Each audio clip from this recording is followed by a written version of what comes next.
سگی که طعمه او استخوان است، ببین سگی که طعمه او استخوان است، به جان و دل محب خاندان است.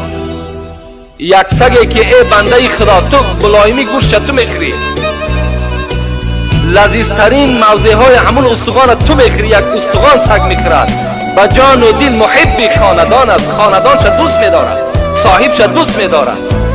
تو این قدر نعمت خدا را میخوری، تو صاحب خود خدا یک و یگانه است، پیغمبر تو محمد است، برای چی را دوست نمیداری؟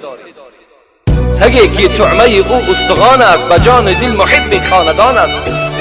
اگر 100 بار راند صاحبی او، نگرداند از آن پاسی نمک رو.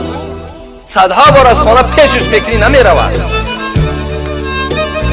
زند گر ضرب گردد با ادبتر، که بوسد دست و در پایش نهد سر. میزنی سگه با یک استخوانی که در پیشش میپرتویم، میزنیمش، نه تو کوبش میکنیم، باز چکار میکند؟ خودش حلقه میزنه در پیش صاحبش، پای صاحبش بوسه میکنه. اینا سگ، اگرچه موضوع سگ نیست، این در جای سگ شما آدم تصور کنید. نیاید در خیالش باب دیگر، باب گفته دروازه رو میگن، این قدر همین سگ از در بیرون میکنن.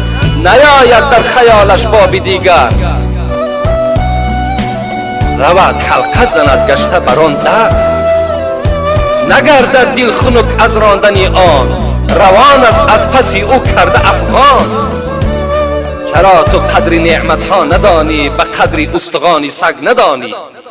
ما و شما را خطاب میکند مولوی، ای ناکسا، ای بدبختا، ای کسانی که شما محبت خدا و پیغمبر را ندارین، این قدر نعمت خدا را میخورین، قد همون سگ نمیشین، برابر همون سگ نمیشین که یک نعمت پسترین میخورد، استخوان خالی را میخورد. این قدر خاندانش دوست میدارد، صاحبش این قدر دوست میدارد، با زدن و با کفتن صاحبش ملال نمیشود. نیاید در خیالش باب دیگر، در خیالش هیچ باب دیگر نمیآید. امروز ما و شما گرسنه ماندیم، در حال دینهای دیگر را سراغ کردیم.